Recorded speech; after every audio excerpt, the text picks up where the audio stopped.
지금 이 순간 현재 시장에서 가장 핫한 이슈를 국내 최고 전문가를 모셔 살펴보는 엠스타그램 시간입니다. 엠스타그램 정말 있는 계정이니까요. 지금 바로 팔로우 눌러주세요. 오늘의 주제 해시태그로 만나보겠습니다. 바로 FOMC 전망입니다.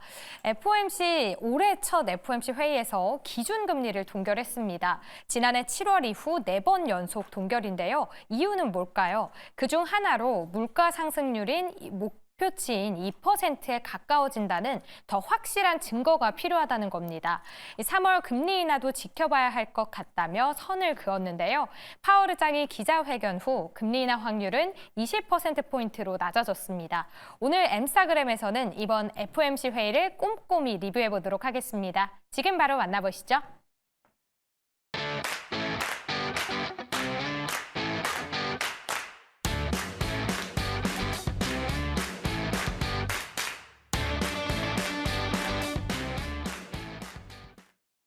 네, 급변하는 시장의 핫 이슈를 집중 분석하고 이에 대한 투자 전략까지 세워보는 시간입니다. 엠스타그램 코너죠. 자, 여러분 오늘 미국 연준의 첫 번째 FOMC 회의가 있었습니다. 그런데 금리 동결이야 다 알았었는데 이후에 나온 제롬 파월 연준 의장 너무나 노골적으로 이 3월 금리 인하는 없다라고 시장에 메시지를 던졌고요.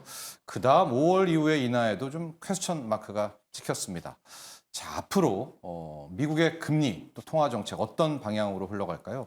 이것 외에 또 우리는 어떤 것을 보고 투자 전략을 세워야 될까요? 자, 오늘 이 시간에는 하이투자증권 리서치 센터 김명실 연구위원과 함께 첫 번째 있었던 미국 FOMC 회의 리뷰 그리고 투자 전략 세워보도록 하겠습니다. 안녕하십니까? 네, 안녕하세요. 네. 동결은 동결이었었는데 그 다음에 나왔던 제롬 파월 연준 의장의 멘트는 그닥 그렇게 투자자들이 원하는 방향은 아니었었고요. 전반적인 총평과 성명서 내용도 한번 좀 문구 달라진 것들 하나하나 볼까요?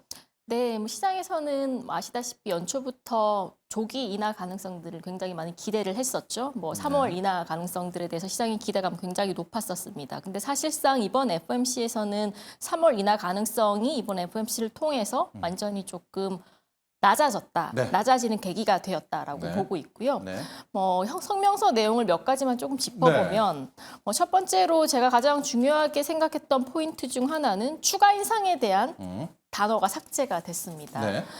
추가 인상 단어 삭제에 대해서 여러 가지 의미를 줄 수 있겠지만 저희는 2019년도 얘기를 안 할 수가 없을 것 같고요. 네. 2019년도도 1월 달에 추가 인상에 관한 문구가 처음으로 삭제되고 6개월 뒤인 7월 달에 금리 인하가 시작됐죠. 그러다 그랬죠. 보니까 네. 이번에도 추가 인상 문구가 삭제되면서 빠른 시일 내에 금리 인하가 되지 않을까라는 기대감으로 첫 줄이 시작이 됐습니다. 네.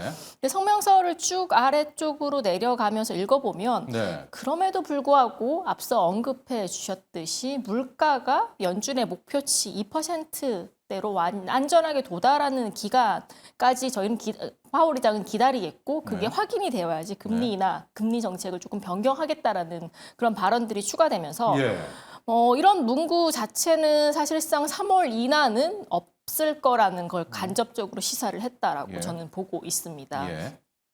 그리고 마지막으로 여러 가지 내용들이 있었는데 경기에 대해서도 경기 판단 자체는 여전히 긍정적으로 봤었죠. 결국에는 미국의 경기 둔화라든지 침체 가능성들 여전히 연준은 의식하지 않고 있고 별다른 문제가 없다면 연준은 물가 그리고 그 다음은 고용에 포커스를 맞춰서 천천히 금리 인하를 하겠다라는 의지로 해석이 될 수 있을 것 같습니다. 근데 재밌는 게 이번 FOMC 지나고 나서도 여전히 3월 인하에 대한 기대감이 있어요. 선물 시장에서도 반영이 되어 있고 시장의 일부 이제 유명하신 분들도 계속 3월 인하 얘기를 하고 있는데 사실상 그 분들의 근거는 임금이 결국에는 고용의 빠른 둔화를 촉발할 수 있고 지금으로부터 그럼 1, 2개월 안에 금리 인하를 단행할 만큼의 고용 관련된 지표들이 무너진다라는 얘기들을 하시고 계세요. 근데 과거에 연준이 금리 인상을 했을 때 고용이 트리거가 됐던 어떤 점이 나타났냐면 흔히들 이제 논팜 지표죠. 비농업 고용 지표. 논팜 페이롤이요. 그렇죠. 그게 마이너스로 전환이 됐어야 연준은 경기 침체에 대해서 인식을 하고 인하를 하기 시작했다는 거죠.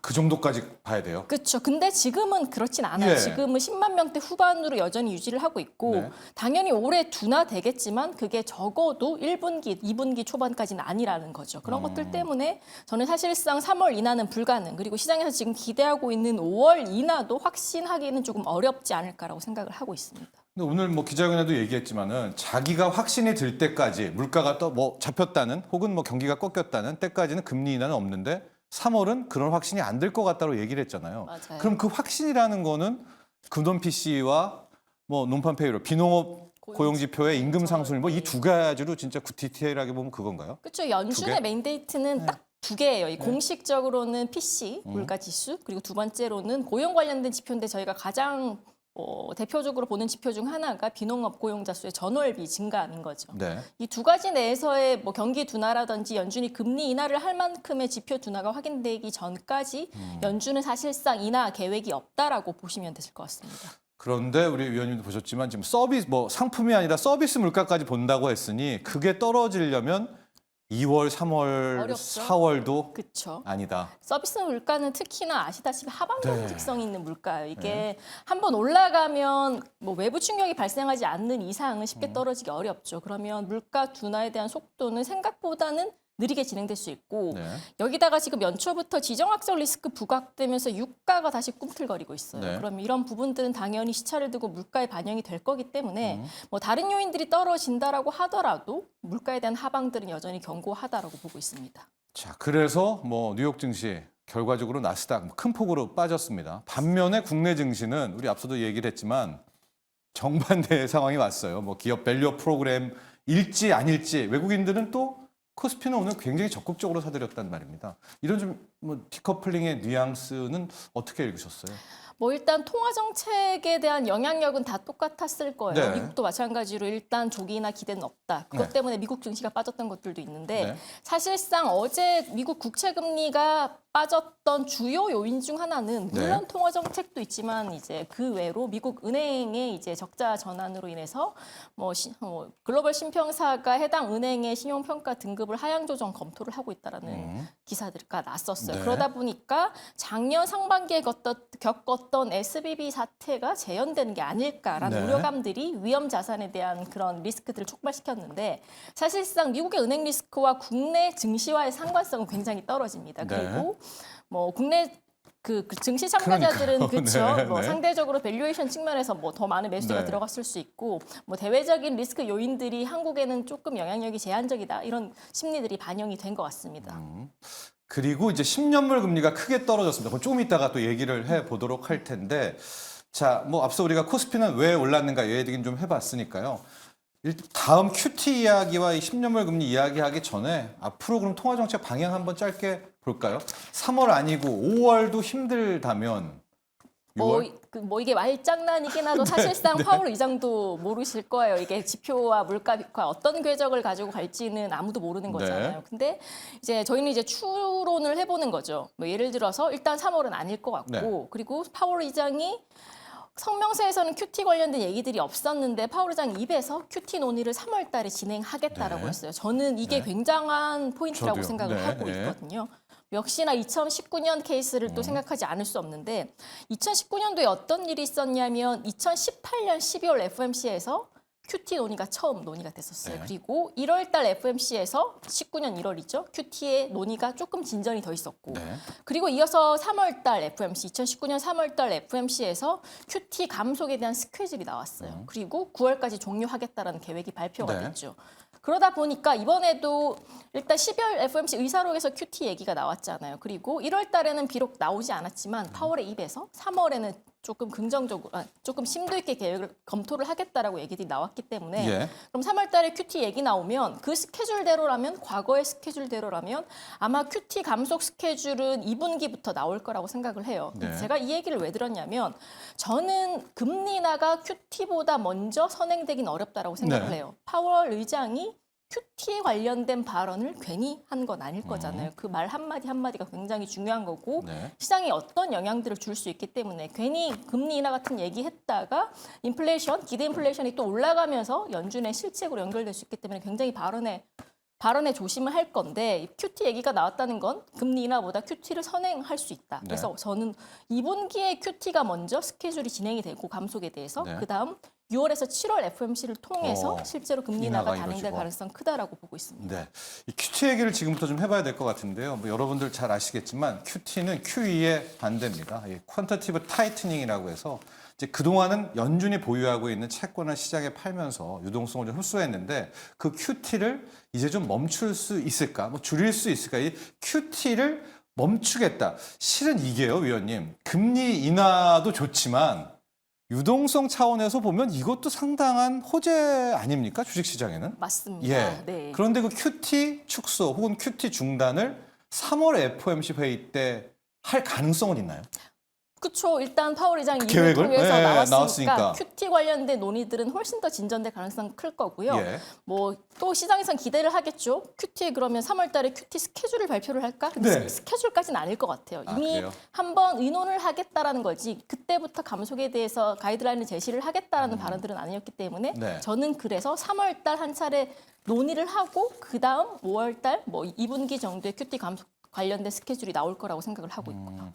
그렇다면 이제 간밤에 보면 미국의 10년물 국채 금리는 오히려 뭐 3.9%대 초반까지 떨어졌잖아요. 근데 그걸 두고 미국의 뭐 발행 물량이 채권 발행 물량이 적어서 그렇다라고 하는데 이 QT 축소 혹은 QT 중단에 대한 기대감도 채권 시장, 채권 금리에 좀 영향을 줬을까요? 어떻게 보세요? 네, 줄 수밖에 없죠. 어쨌거나 연준이 그동안 이제 가지고 있는 BS를 덜어내는 작업들을 했고 이게 일정 부분 채권 시장의 물량 부담으로 작년, 네. 특히나 작년 하반기에 굉장한 부담으로 다가왔었죠. 그리고 과거에 미국 국채를 사는 가장 큰 주체는 누굴까요? 중국, 일본, 뭐 외국인 연준이었죠. 수요도 있고 예, 가장 큰 연준이 건 뭐 연준이죠. 스스로 가장 많이 그렇죠. 샀죠. 예. 연준이 가장 적극적으로 미국 네. 국채를 사왔는데 그게 스탑이 되고 오히려 가지고 있는 국채를 내다 팔다 보니까 당연히 수요와 공급에서 공급이 늘어나니까 가격은 떨어지고 금리는 금리가 많이 올라갈 수밖에 올랐다. 없었던 네. 거죠. 예. 근데 이거를 중단하겠다? 채권 시장 입장에서는 굉장한 호재일 거죠. 예. 그리고 두 번째로 아까 발행 관련된 얘기를 해주셨는데 뭐 발행 물량이랑도 관련이 있어요. 근데 뭐 저희가 언제부터 재무부의 미국 국채 발행을 그렇게 열심히 받는지는 잘 모르겠어요. 근데 봐야 돼요, 요즘은. 그치. 네. 작년 8월 달에 채권 시장이 이것 때문에 한 방을 얻어 맞았어요. 네. 그러다 보니까 굉장히 관심도 있게 지켜봤던 거고 그럼 왜 관심 있게 이렇게 지켜보냐? 앞서 말씀드린 것처럼 QT와도 연관이 되어 있기 때문에 네. 지켜보는 건데 네. 전분기에 미국 국채 토탈 발행이 8,100억 달러 정도였어요. 근데 네. 이번 분기에 앞으로 2월에서 4월까지 국채 발행량이 7,600억 달러로 줄어들어요. 네. 네. 이런 부분들은 일단 양적인 측면에서는 발행에 대한 물량 부담이 줄어들었다는 거고 네. 그리고 발행을 세부적으로 뜯어볼 수가 있어요. 뭐 2년은 얼마 발행을 할 거고 5년은 10년은 30년은. 근데 단기 쪽 발행은 월별로 조금씩 늘어나는 구조긴 한데 네. 지금 미국 국채의 주요 테너인 10년, 20년, 50년의 장기 쪽 발행들은 월별로 계속 발행이 감소하는 구조들을 가지고 있다는 거죠. 이번 네. 발표를 통해서. 그러다 보니까 특히나 장기물의 물량 부담이 확 없어지면서 장기물 국채 금리가 빠르게 빠지기 시작한 거죠. 네, 그렇죠. 예, 그렇습니다. 여러분 이제 표 잠깐 보셨는데요. 이제 말씀하신 겁니다. 1Q 발행 계획이 이사에서 8,160억 달러에서 7,600억 달러로 줄어들었고 줄었습니다. 네. 하고 이것이 이제 2024년 2Q에는 더 줄어들 줄어들 수 거라는 있다. 계획이 발표가 됐는데 사실상 이 계획은 변경될 수가 있어요. 그래서 저희는 오히려 이거에 조금 더 앞쪽에 포커스를 더 여기 맞출 두고 필요는 네. 여기에 이쯤에서 네. QT 중단 이야기까지 나온다면 그러면 시장 금리는 그쵸. 더 떨어질 수가 있고요. 맞습니다. 그럼 아주 긍정적으로요. 아주 장밋빛으로 좀 본다면 3월 FOMC 회의 때 금리나 뭐 이런 건 물 건너 갔다고 치더라도 QT 중단 스케줄 네. 나와요. 그리고 4월께 뭐 근원 PC 물가든 고용이든 꺾이는 게 나옵니다. 네. 5월에 금리 인하. 뭐 엄청 좋죠, 그럼. 그러면 상반기에는 상당히 훈풍 주식 투자해야 되는 거 아닙니까? 그렇죠. 그러면 네. 채권 금리가 어마어마하게 빠른 속도로 빠질 거예요. 왜냐하면 네. 3월 달에 QT 중단 얘기가 나오면 적어도 8월에서 9월 정도에는 QT가 아예 중단이 없죠. 될 거예요. 네. 감속 다음에 중단이니까. 예. 거기다가 금리 인하가 5월 달에 진행된다. 그러면 인하의 시기가 앞당겨졌다는 건 연준의 인하 필요성들이 훨씬 더 높아졌다는 거고 그럼 말씀하신 대로 그 전제는 물가와 고용에서 나타났겠죠. 뭐 하나 나왔겠다. 그렇죠. 예. 그러다 보면 연준은 인하의 속도를 계속적으로 늘려갈 수밖에 없고 예. 주식시장 입장에서는 뭐 할인율이든 아니면 앞으로의 금리나 기대감들을 더 밸류에이션 하기 시작하면서 주식 입장에서는 뭐 좋겠죠. 네. 선반영, 네. 신반영까지 한다면 네. 상반기입니다. 자, 여러분들 3월 FOMC 회의에서 우리가 기대할 것은 QT에 대한 뭔가는 좀 나와주기를 보고 있고요. 자, 이렇게 또 채권금리, 미국 채권금리가 떨어진다면 지금 우리와 미국의 기준금리는 굉장히 많이 벌어져 있잖아요. 2%포인트. 그래도 이제 시장금리가 좀 붙어 있어서 자본 유출 이런 건 없는 것 같은데 한국은행도 이게 10년물 금리만 떨어져 준다면 꽤 룸은 많이 생길 것 같아요. 굳이 그쵸? 금리를 인상 안 하더라도 요 차로 둬도 뭐 자본 유출에 부담은 좀 덜할 수 있지 않을까요? 네, 사실상 시장 금리 자체만 보면 자본 유출 가능성 거의 없고요. 네. 그리고 뭐 정말 이론적인 얘기예요. 한미 간 기준금리 격차가 그리고, 벌어지면 네, 네. 외국인들의 자본 유출이 나타났다. 근데 상관성 굉장히 낮습니다. 이건 뭐 제 의견이 아니라 한국은행의 공식적 의견이고 통계를 통해서도 확인을 하실 수가 있을 것 같고. 네. 근데 한은의 고민은 당연히 이제 금리 인하에 대한 시점 당연히 한은도 고민을 할 건데 1월 FOMC 이전에 1월 달 한국은행 금통위가 있었어요. 네. 이때 채권 시장에서 조금 실망을 했던 건 이창용 한국은행 총재가 앞으로 6개월간 금리 인하를 단행할 생각은 전혀 없다라는 직접적 어떻게 보면 조금 직접적 네. 발언들을 하셨고요. 네. 두 번째로 고금리의 장기화 구조를 조금 길게 가져가겠다라는 발언들이 있었어요. 그리고 마지막으로 연초에 채권 시장에서는 PF 사태가 터지면서 PF 때문에 한은이 좀 선제적으로 연준보다 금리 인하를 하지 않을까라는 기대감들이 사실상 있었어요. 네. 그러다 보니까 연초에 채권 금리들이 국내 채권 금리들은 굉장히 많이 빠르게 빠지기 시작했는데 1월 달 금통위에서 한국은행의 공식적 오피셜 의견은 PF 사태 때문에 한국은행이 금리 인하를 할 생각들은 전혀 없다라고 네. 발언이 있었어요. 실제로 통화정책 방향문이라고 해서 연준의 성명서와 동일한 그런 그 페이퍼를 통해서도 언급이 됐었고요. 네. 그만큼 한국은행이 금리 인하 시점은 상반기는 조금 어려울 것 같고요. 아까 제가 연준의 인하 시점 뭐 저희 하우스는 6월에서 7월 정도 네. 생각을 하고 있고 그렇다면 한은은 7월에서 8월 정도가 적정 금리 인하 시점이 아닐까 생각을 하고 있습니다. 네.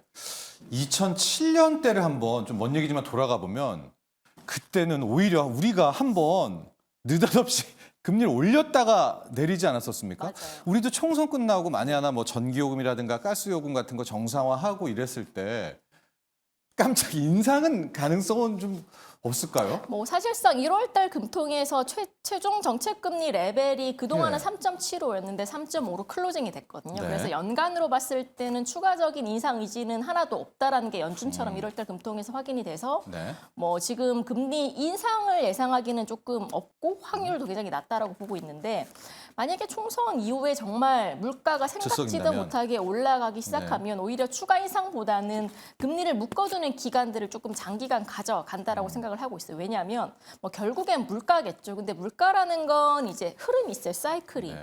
올해 상반기에는 국내 물가 상승률이 3% 내외로 계속 유지가 될 거, 2%가 아니라. 근데 이 하반기로 흘러갈수록 기저효과 플러스 국내 물가에서 가장 큰 비중을 차지하고 있는 건 전세 가격이랑 임대료예요. 네. 근데 전세 계약 기간은 2년이잖아요. 네. 그럼 평균 1년이라고 잡으면 전세가 국내 소비자 물가에 반영되는 시기는 1년 딜레이가 된다는 거죠. 네. 그래서 그거 감안하면 올해 하반기 한국은행이 보는 국내 소비자 물가는 빠질 거라는 게 빠질 확률이 굉장히 높다라는 측면에서는 굳이 그것 때문에 상반기 일시적으로 물가가 올라가서 한국은행이 인상으로 갑작스럽게 깜짝쇼. 정책을 네. 바꿀 가능성들은 좀 없다라고 보고 있는 거죠. 환율도 위원님 나오셨으니까 좀 여쭤볼 텐데 보통 미국 같은 경우에는 거의 10년물 국채금리와 이 궤적을 달러가 같이 하죠. 궤적이 거의 동행을 하지 않습니까? 만약에 10년물 금리가 이제 QT 축소 중단 또 금리 인하 이렇게 해서 뭐 레벨이 3.5, 3.2 또 2%대까지도 보는 뭐 하우스들이 있던데 그렇게 떨어진다면 달러도 뒤따라서 약세로 전환할 가능성도 있는 거 아닐까요? 뭐 이론적으로는 그렇죠. 이제 네. 연준이 금리나 통화 완화 정책으로 선회를 하기 시작하면 달러 가치는 떨어진다는 건데 네. 그러면 달러 말고 유로존이라든지 뭐 중국 이런 다른 기타 통화들의 지금 통화 정책은 어떨까에 대해서 고민을 해보면 네. 유로존도 아마 올해 하반기부터는 금리를 내릴 거예요. 그리고 중국은 이미 내리고 네. 있고요. 국내도 마찬가지고요. 네. 그러면 달러를 대적할 만한 다른 통화 자산이 있느냐?